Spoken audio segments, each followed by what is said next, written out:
Affiner son sens de vision, première partie.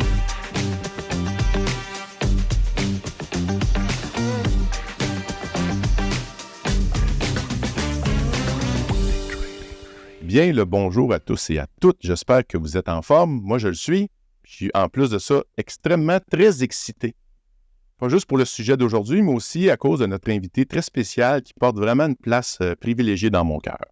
On va réfléchir ensemble aujourd'hui sur un sujet qui est fondamental pour réussir nos projets, puis qui va nous apporter une aide que je juge incommensurable en tant que trader, mais aussi dans toutes les sphères de notre vie, la famille, la santé, le bonheur, comme entrepreneur, comme personne, etc., etc.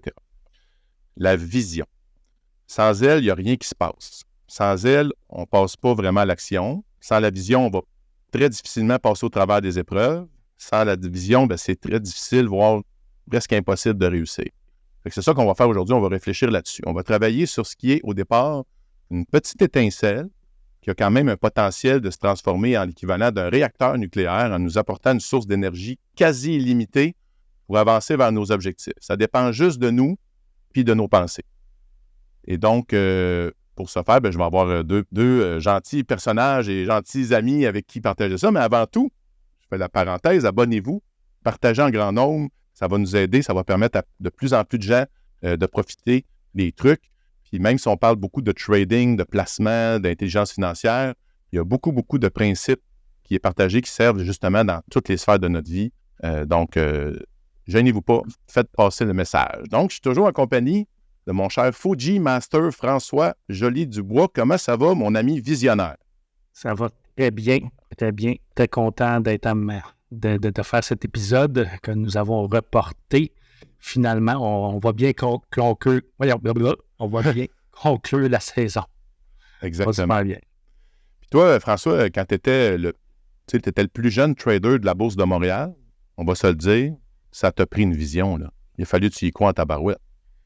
Oui, effectivement, ça prenait une vision. Depuis mon jeune âge, là, je distribuais des journaux, puis j'avais 2 runs de journaux, puis je lavais des autos. J'avais une vision. C'est plate à dire, mais un peu comme nos jeunes d'aujourd'hui. C'est plate, là, mais c'est ça pareil. Quand tu sais qu'on est jeune, je suis un gars, je sais pas, je voulais être riche.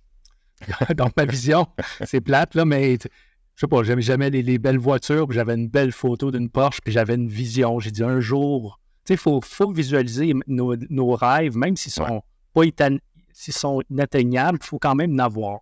Il faut visualiser, que ce soit monétaire ou n'importe quoi d'autre, mais tu sais, quand on a 8 ans, un jeune garçon, excuse, mais c'est les autos.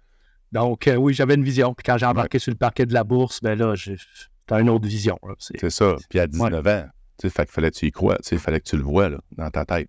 C'est ça, mais ça débute quand on est jeune, ça. C'est pas OK, aujourd'hui, c'est ça que je veux. C'est une vision. Je pense Ray pourra nous expliquer, là, mais ça se construit, puis à un moment donné, ça devient naturel. Exactement. Là, tu as nommé la personne, notre invité spécial que je vais présenter, quelqu'un qui a fait de sa plus grande passion le succès et la réussite. Il en a dédié 50 ans de sa vie. C'est une personne qui est là depuis un bon moment à partager avec les gens une quantité là, monstrueuse de concepts et d'idées pour nous aider à avancer plus vite, plus loin, plus sainement dans l'équilibre. Et je tenais à l'inviter parce qu'il y a eu une grande influence dans ma vie. Je vous présente quelqu'un qui est le mieux placé que je connaisse pour parler de vision et réfléchir ouvertement sur ce sujet. Mon ami de longue date, M. Ray Vincent. Comment te portes-tu, mon cher Ray?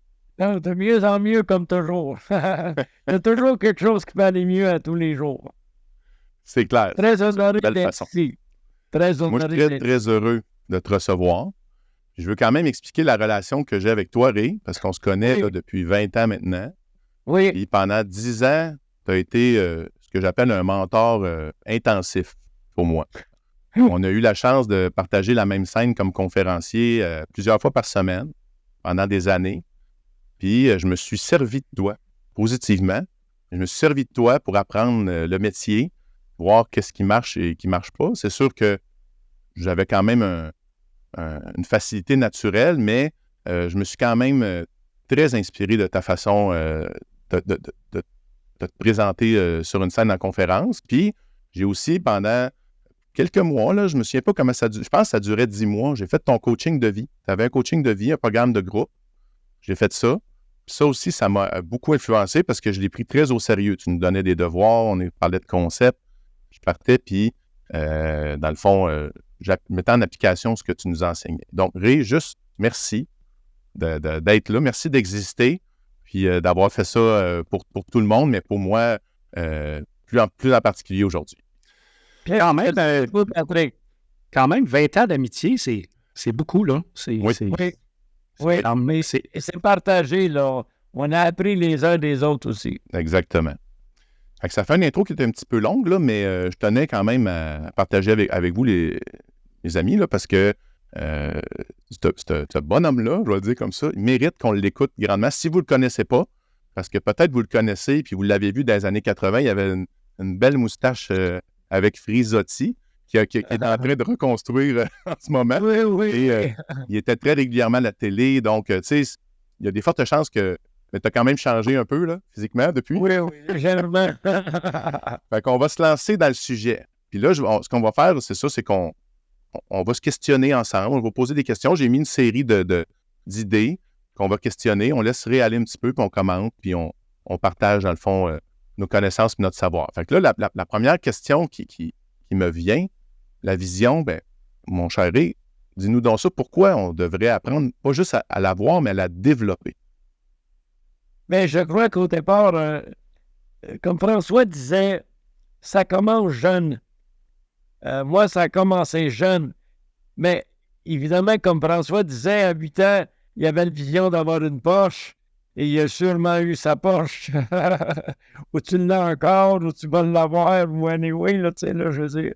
Alors, mais moi, ça a commencé, Patrick, à l'âge de 13 ans. Et il faut bien dire respectueusement que je viens d'une autre période de vie. Né en 1944, dans le temps de la guerre, mon père est un militaire. Et mon père, il n'y a pas de téléphone cellulaire, il n'y a pas d'Internet, il n'y a même pas de laveuse à vaisselle, ni de laveuse à linge, ni de sécheuse, ni de frigidaire, ni de poêle électrique, là. On parle d'un poêle à bois, une glacière, on fait le lavage à la main. Et l'électricité, c'était régulier à Montréal à l'époque, là.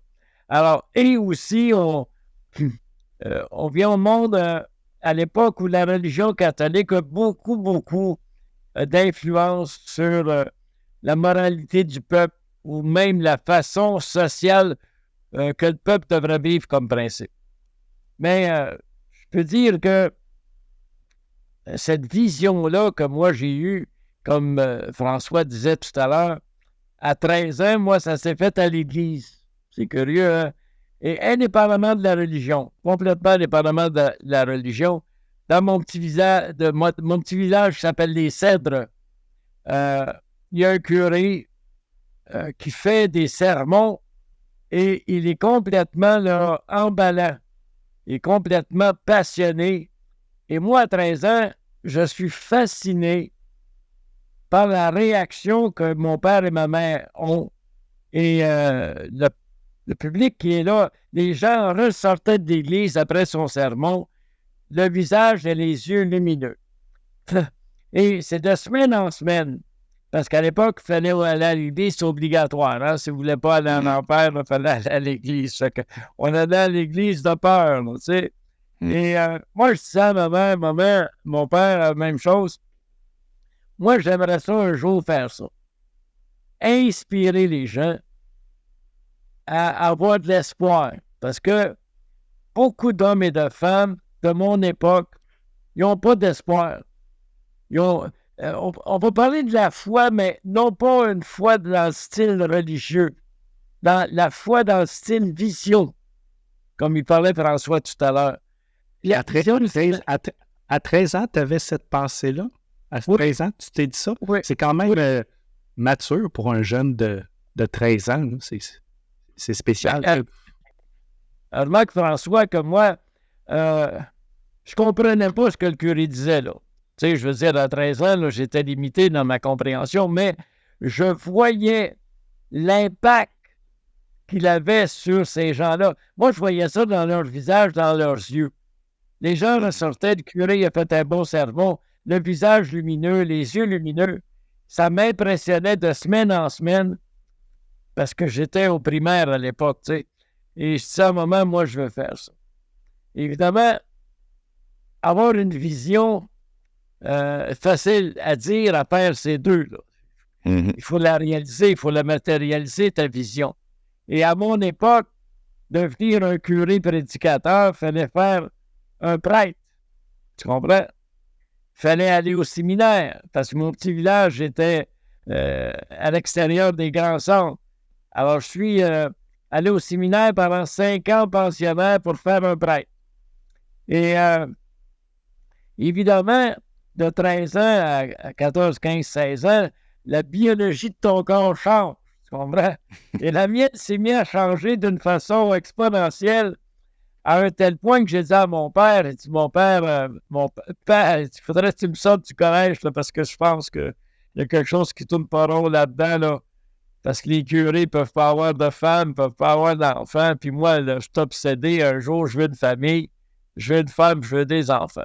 Alors, mon père m'a sorti du séminaire à Hirscliffe, que j'ai été très bien traité à cette époque. Il m'a rentré à Valleyfield pendant 3 ans. Je vais faire ça court, là. Ben, j'ai quand même 60 ans de millage là-dedans. Là. Ouais. Et de par ma nature, mon père surtout, ma mère aussi, parce que j'ai eu des parents exceptionnels, je suis un rebelle positif. Je questionne les fondations. Je me pose des questions. Pourquoi telle affaire? Pourquoi telle affaire? Pourquoi telle affaire? Et ce qui fait qu'à l'âge de 18 ans, je fais beaucoup de sport. Je me blesse dans le dos. Je vais voir un chiropraticien. Mais je suis encore pensionnaire là, sous la férule des prêtres. Je suis encore à la maison quand il y a des vacances à tous les 15 jours. Où ta mère, qui est pleine d'amour, choisit tes blondes pour toi. Là. Choisis ta façon de penser, puis c'est correct aussi, parce qu'elle est pleine d'amour. Mais moi, j'ai besoin de liberté. J'ai besoin de penser pour moi-même. Et le chiropraticien Valleyfield qui me traite, le docteur Bellavance, me dit, Ray, as-tu déjà pensé devenir un chiropraticien? Ben, il dit, ben non, je sais même pas c'est quoi. Ben, c'est ce que je fais. Mais tu fais quoi? Ben, il dit, moi, je travaille de la colonne vertébrale. Ben, il dit, si tu avais un intérêt, moi, je pourrais te parrainer aux États-Unis. Et le mot-clé, c'est les États-Unis pour devenir chiropraticien. Si on t'accepte, je vais te parrainer à 19 ans. Et moi, quand il me dit États-Unis, j'ai compris liberté. J'ai pas compris chiropratique. Parce que dans ma tête de jeune homme de 18 ans, je me suis dit, si je vais étudier aux États-Unis, je me libère de la pression religieuse québécoise et je me libère de ma mère au niveau de sa philosophie religieuse.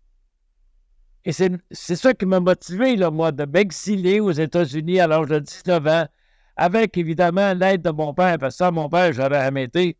Ma mère n'aurait jamais voulu. Et là, je ne parlais pas l'anglais, à part que yes, Pinot. Je n'avais jamais pris l'avion. Et je me suis ramassé à Davenport, Iowa, à Palmer College, à l'âge de 18 ans et 3/4, pour étudier la chiropratique, un des plus jeunes étudiants. Mais je vais me répéter volontairement en vous disant que la clé de mon exil n'était pas la chiropratique, était la liberté de pouvoir penser par moi-même, de nourrir mes visions. Puis un autre phénomène, je vais partager avec vous autres aussi. Dans mon cheminement, j'ai toujours pensé que j'étais venu au monde pauvre, financièrement parlant. Parce que moi, j'associais la pauvreté à l'argent, à l'époque. Évidemment, dans mon cheminement, tu sais, Patrick, on a fait la magie de Rhonda Byrne, où elle nous fait réaliser que dans le fond, l'argent, c'est un morceau de la tarte. Là. C'est pas la vie au complet, c'est pas la tarte au complet.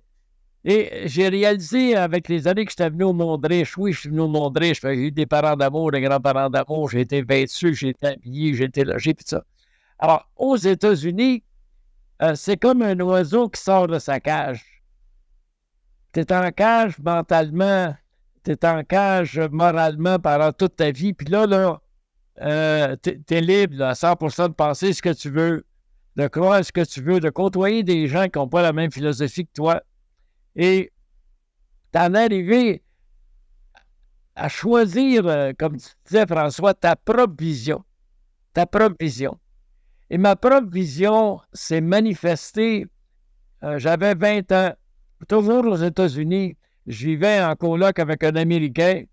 Tout le monde connaît un des acteurs, James Caviezel, un acteur américain très, très populaire qui a fait Monte Cristo, qui a fait Jésus-Christ, tout ça, qui est le fils de mon coloc, James Caviezel. Il est le fils de mon coloc, qui était en Californie à l'époque. Et un fin de semaine, je fouille dans sa bibliothèque et je trouve un livre qui s'appelle Think and Grow Rich. J'ai 19 ans, mon anglais n'est pas fort, je me mets à lire Think and Grow Rich. Et moi, je fais le parallèle entre le fait que mes parents se chicanaient tout le temps à propos de l'argent parce qu'ils n'avaient jamais assez. Par contre, on a très bien vécu malgré tout. Là, mon père a travaillé pour l'Hydro-Québec 30 ans de sa vie.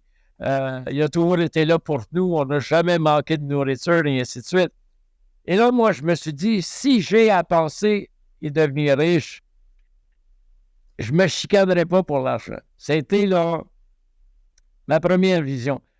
Moi, devenir riche, c'était pas me chicaner pour l'argent. Au départ. Et ça ne marche pas comme ça, je peux vous le dire. Selon mon expérience personnelle, plus tu as de l'argent, plus tu te chicanes si tu n'as pas les bonnes relations émotives envers toi-même et envers ta conjointe ou ta famille. Puis ça. Alors, ça a été, si tu veux, l'étincelle, comme disait Patrick, de la manifestation de ma vision. Ma première vision, c'est d'être libre. Ma deuxième vision, c'est d'être riche. Mais pour moi, le riche, à l'époque, représentait l'argent, ne représente pas nécessairement la famille ou ainsi de suite. Là. Alors, ça a été ma première vision. Mm-hmm. Et j'ai fait 3 ans aux États-Unis à cultiver ma liberté de penser. J'ai travaillé pour me donner un petit peu d'argent pour avoir des activités avec ma blonde. Mes parents ont fait des sacrifices extraordinaires financièrement, émotivement pour me garder là-bas. Parce que vous savez qu'un rebelle, c'est pas facile. Avoir un enfant rebelle qui vient à l'encontre des conventions qui est non orthodoxe n'est vraiment pas facile.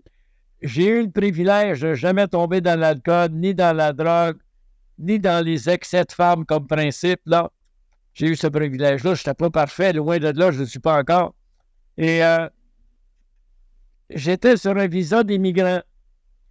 Et j'ai arrêté 3 mois d'aller à l'université pour ramasser de l'argent pour faire la 4e année en chiropratique, qui est un cours de médecine aux États-Unis où on doit passer les mêmes examens que les médecins. Et je n'avais pas le droit. Alors, la police militaire est arrivée chez moi. Ils ont dit, « Monsieur Vincent, vous avez le droit de venir faire votre service militaire ou de retourner au Canada. Si vous retournez au Canada, vous allez être 10 ans sans remettre les pieds aux États-Unis parce que vous allez être considéré comme un draft dodgers. C'est refuser de faire ton service militaire comme Mohamed Ali qui a assassiné le boxeur à une certaine époque, là, où on l'a mis en prison. » Alors, ça a été vraiment là, mes premières pulsions de mes ancrages de vision. Premièrement, la liberté. Deuxièmement, l'argent. La liberté, mais ils t'ont comme forcé un peu. Ils t'ont donné la direction. Là. Ils ont dit c'est ça ou tu reviens pas pendant 10 ans. Fait que bref, est-ce que tu l'as fait, ton service? Non, je suis revenu au Québec. Okay. Je vais vous dire, avec beaucoup, beaucoup d'humilité, j'étais très, très proche de beaucoup de militaires américains qui étudiaient la chiropratique. Et je n'avais pas été élevé dans une discipline excessivement austère ou douloureuse. Alors, je ne me voyais pas faire mon service militaire. Évidemment, il faut bien penser que j'avais 23 ans, 22 ans. Je n'avais pas la maturité d'aujourd'hui. J'ai choisi de revenir au Québec. J'ai travaillé 1 an au Québec et je suis retourné à Toronto pendant 2 ans, continuer mon cours en chiropratique. Et encore là, vous savez, pour faire le parallèle, si vous êtes médecin à Paris ou chirurgien à Paris, même si vous arrivez au Québec, vous ne pouvez pas pratiquer la médecine. Exact. Et c'est le même phénomène en chiropratique. C'est pas parce que j'avais suivi un cours aux États-Unis que tous mes crédits étaient correspondants à Toronto. Et ça a créé pour moi un conflit. Et vu que pour moi, la soif de la liberté est importante, j'ai développé une allergie constructive à l'autorité marginale, si tu veux. Tu fais ça ou t'es dehors. Tu fais ça ou t'es dehors. Tu fais ça ou tu vas à l'enfer. Tu fais ça ou c'est si. Les ultimatums, les shotguns, j'ai beaucoup de misère avec ça. OK. Alors, j'ai étudié 2 ans à Toronto. Ils n'ont pas accepté mes crédits américains. J'avais une conjointe à l'époque avec un enfant.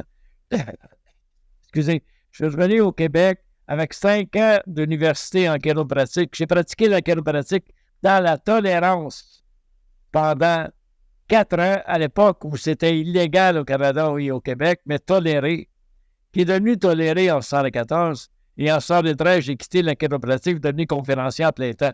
Et c'est dans ce cheminement-là que je suis devenu chiropraticien. Mais j'ai toujours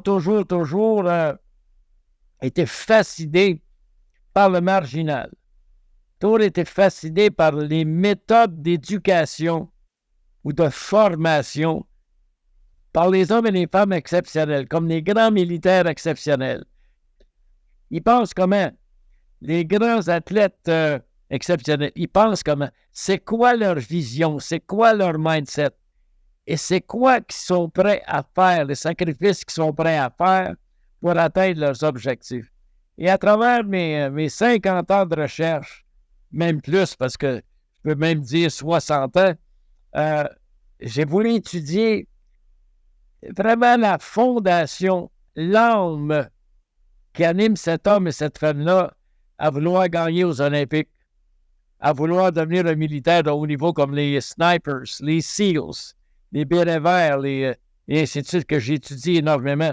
C'est quoi qui a motivé un Ray Dalio à partir de 1982 où il perd tout, se retrouver dans un appartement de 2 pièces, reconstruire Bridgewater, terminer avant sa pension avec un portefeuille de 130 milliards et 15 milliards dans ses poches.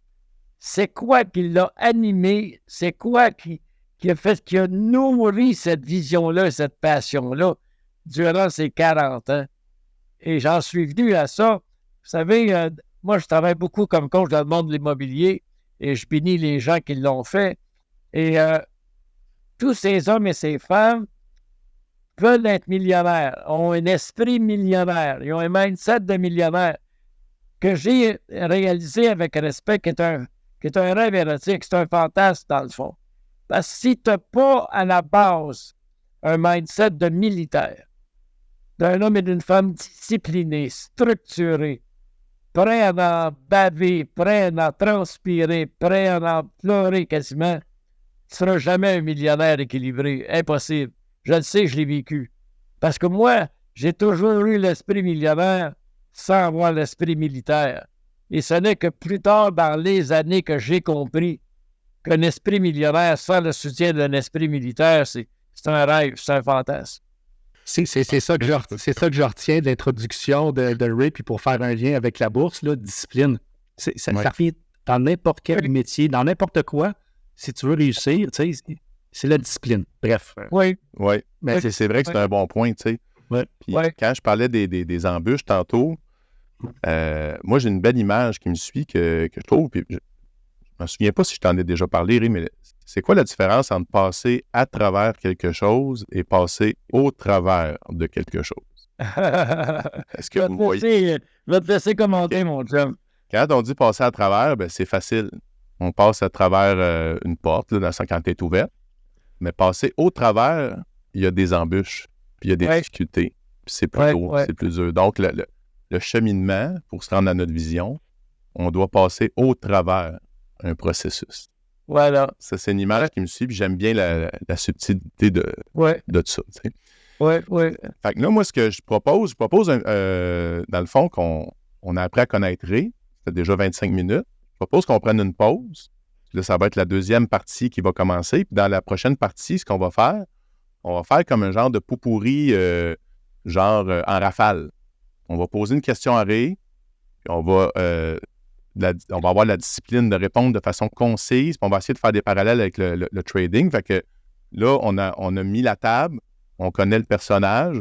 Je le dis personnage très respectueusement, parce que c'est plus que ça, là. C'est pas juste un personnage, mais Puis, dans le fond, on va essayer vraiment de plonger dans la viande. Parce que là, tu as dit des choses. Tu as dit, qu'est-ce qu'il y a, Redalio? Là? C'est quoi? Là, on est curieux. C'est ce qu'on va voir dans le prochain épisode. Voilà. Sur ce, les amis, je vous souhaite une belle semaine. On se rejoint dans 7 jours pour le dernier épisode de la 6e saison du podcast. Alors, sur ce, je vous souhaite un bon trading.